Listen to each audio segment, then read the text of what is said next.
America ने भारत पर tariff लगाया और पाकिस्तान के साथ मतलब के लिए दोस्ती की, लेकिन इसका असर यह हुआ कि भारत अपने आत्मनिर्भर मिशन की तरफ तेजी से बढ़ रहा है। तो भारत तेजी से आत्मनिर्भर मिशन की तरफ बढ़ रहा है और पाकिस्तान के जो मुनीर हैं वो ट्रंप की गोद में बैठे हुए हैं, लेकिन भारत इससे जरा भी विचलित नहीं है, क्योंकि भारत को पता है उसकी ताकत क्या है, उसकी आत्मनिर्भरता ही उसकी ताकत है। और अब तो चीन जैसा मुल्क भी भारत के साथ खड़ा दिखाई दे रहा है। फिलहाल तो ऐसा लगता है कि अमेरिका ने जब से टैरिफ लगाना शुरू किया है, भारत और चीन के संबंध साल 2020 के बाद फिर से गहरे हो रहे हैं।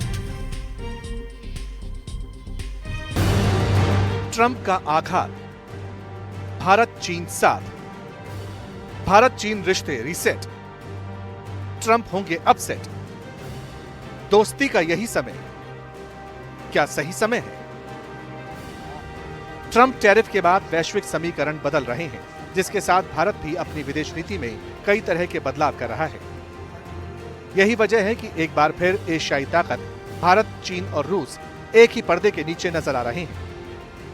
ट्रंप टैरिफ का खुलकर विरोध कर रहे हैं और हाल ही में भारत में चीन के राजदूत शू फिहोंग का बयान इसकी मानगी है, जिसमें फिहोंग ने भारत पर लगाए गए 50% टैरिफ के खिलाफ बोलते हुए कहा कि ऐसे हालात में चीन भारत के साथ खड़ा रहेगा।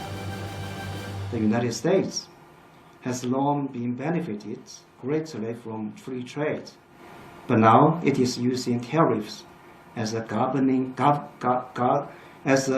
bargaining chip to demand exorbitant prices from various countries. The United States has imposed tariffs of up to 50% on India and even threatened for more. China firmly opposes it. In the face of such acts, silence or compromise only emboldens the bully. China will firmly stand with India to uphold. हाल ही में चीन के विदेश मंत्री वांग यी भी भारत की यात्रा कर चुके हैं। विदेश मंत्री जयशंकर और एनएसए अजीत डोभाल से मुलाकात कर चुके हैं। प्रधानमंत्री से भी मुलाकात हुई। इसके बाद चीन का विदेश मंत्रालय भी भारत के साथ मिलकर काम करने की बात कह चुका है। 高层交往势头，增进政治互信，加强务实合作，妥善处理分歧，推动中印关系持续健康稳定发展。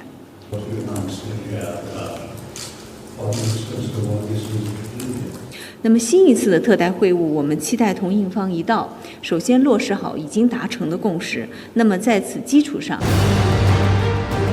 दरअसल भारत और चीन दोनों ही 24 ट्रिलियन की अर्थव्यवस्थाओं वाले ब्रिक्स और सामरिक तौर पर महत्वपूर्ण आरआईसी के सदस्य हैं। दोनों ही देश अगर इन दोनों संगठनों में एक्टिव होते हैं और रूस भी इसका साथ देता है, तो अमेरिका और अमेरिकी डॉलर के लिए बड़ी मुसीबत खड़ी हो सकती है।